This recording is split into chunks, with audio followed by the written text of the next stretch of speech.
100 seat കസ്റ്റഡിയിൽ ഞങ്ങൾ അധികാരത്തിൽ വരും UDF. അതിന് മാറ്റം കരുതണ്ട. പിന്നെ പിണറായി മന്ദബുദ്ധി, ഒരാളോട് എന്ത് സംസാരിച്ചാലും മറുപടി കൊടുക്കാത്ത ഒരു മന്ദബുദ്ധി എന്ന് തന്നെ പറയാം പിണറായിനെ. ഞാൻ പറഞ്ഞല്ലോ, മത്സരം LDFും UDFും തമ്മിലായി മാറി.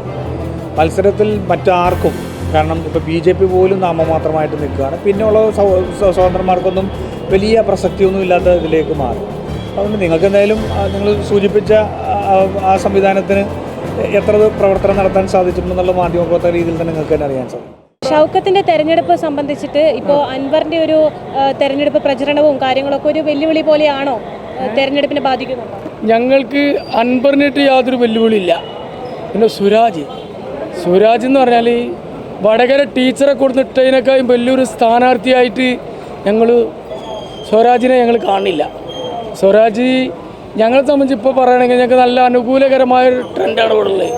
ഈ ട്രെൻഡ് ഏറ്റവും കുറഞ്ഞത് 20,000-ന് മേലെ ഞങ്ങളിവിടെ വിജയം നേടും UDF. പിന്നെ ഷൗക്കത്ത് എന്ന് പറഞ്ഞാൽ എപ്പോഴും തുറന്നിട്ട വാതിലാണത്. അദ്ദേഹത്തിൻ്റെ വാതിൽ അടക്കപ്പെടാറില്ല.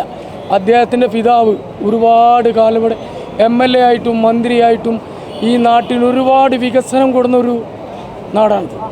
പിന്നെ ഈ അതിലിടയ്ക്ക് വന്ന പാർട്ടികളാണ് ഇവർ. സുരാജ് എന്ന് പറഞ്ഞാൽ എറണാകുളം നിൽക്കുമ്പോൾ ഞാൻ എറണാകുളത്തുകാരനാണ്, ഇവിടെ നിൽക്കുമ്പോൾ നിലമ്പൂക്കാരനാണ്. മൂപ്പരിക്കൊരു വ്യക്തതയില്ല, ഒന്നിനും വ്യക്തത ഇല്ലാത്തൊരു രാഷ്ട്രീയം.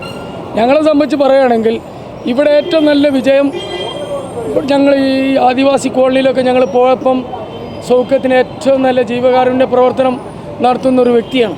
ഇനിയിപ്പോൾ MLA ആയാലും മൂപ്പരത്ത് പ്രതിപക്ഷത്തായാലും മൂപ്പർ അന്ന് ചെയ്തുകൊണ്ടിരിക്കുന്ന കാര്യം എന്നും ചെയ്തുകൊണ്ടിരിക്കും. അതിന് മാറ്റങ്ങളൊന്നുമില്ല. ഞങ്ങളൊരു പേടി സ്വപ്നമായിട്ട് അവരെ കണ്ടിട്ടില്ല ഞങ്ങൾ.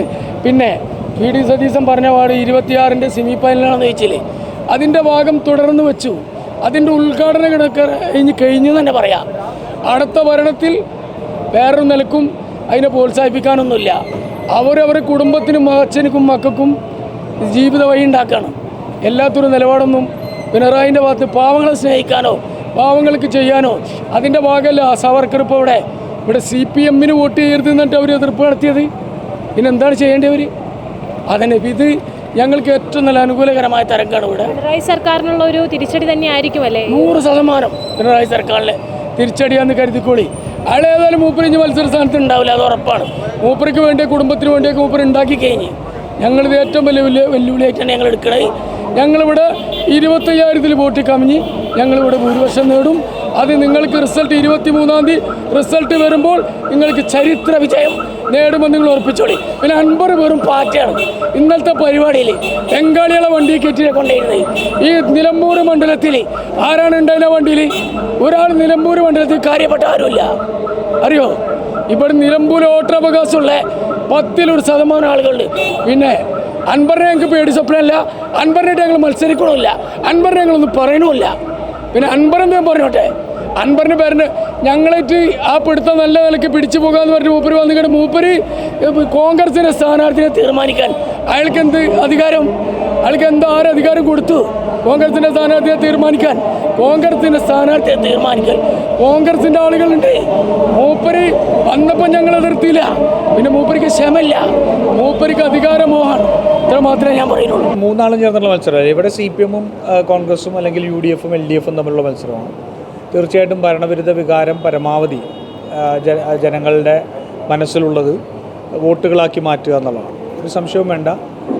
ആ വോട്ടുകൾ ബൂത്തിലേക്ക് എത്തിക്കഴിഞ്ഞാൽ 10,000-ങ്ങളുടെ ഭൂരിപക്ഷത്തിൽ UDF ജയിക്കും. വളരെ ആത്മവിശ്വാസത്തിലാണ്. ഞങ്ങളെ സംബന്ധിച്ചോളം ഇവിടെ ഉണ്ടായിരുന്ന MLA രാജിവെച്ചതിന് ശേഷം അപ്പോൾ തന്നെ തുടങ്ങിയ രാഷ്ട്രീയ പ്രവർത്തനമാണ്, സംഘടനാ പ്രവർത്തനമാണ്. അടിത്തട്ടിൽ ഏറ്റവും നല്ല രീതിയിൽ പ്രവർത്തനം കാഴ്ചവെക്കാൻ സാധിച്ചു. നല്ല രീതിയിൽ പുതിയ വോട്ടുകൾ ചേർക്കാൻ സാധിച്ചു. ഞങ്ങളുടെ ബൂത്ത് കമ്മിറ്റികൾ മുതൽ എല്ലാം നല്ല രീതിയിൽ നമുക്ക് സംഘടിപ്പിച്ച് നിർത്താൻ സാധിച്ചു. അതുകൊണ്ട് തെരഞ്ഞെടുപ്പ് പ്രഖ്യാപിച്ച് മണിക്കൂറുകൾക്കുള്ളിൽ തന്നെ സ്ഥാനാർത്ഥി വന്നതോടുകൂടി താഴെത്തട്ടിൽ അവിടെ ഞങ്ങളുടെ പ്രചരണവും ഉൾപ്പെടെ എല്ലാം ഞങ്ങൾക്ക് സജീവമാക്കാൻ പറ്റി.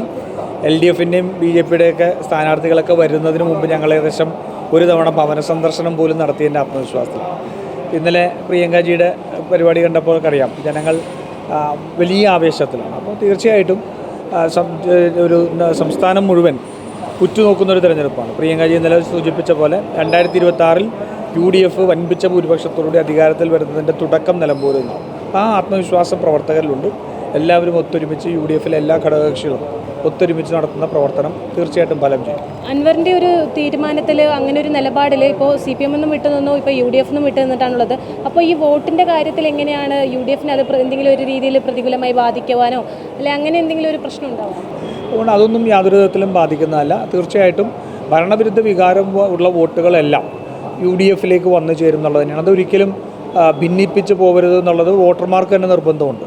അതാണ് നമ്മൾ പാലക്കാട് ഉൾപ്പെടെ കണ്ടത്.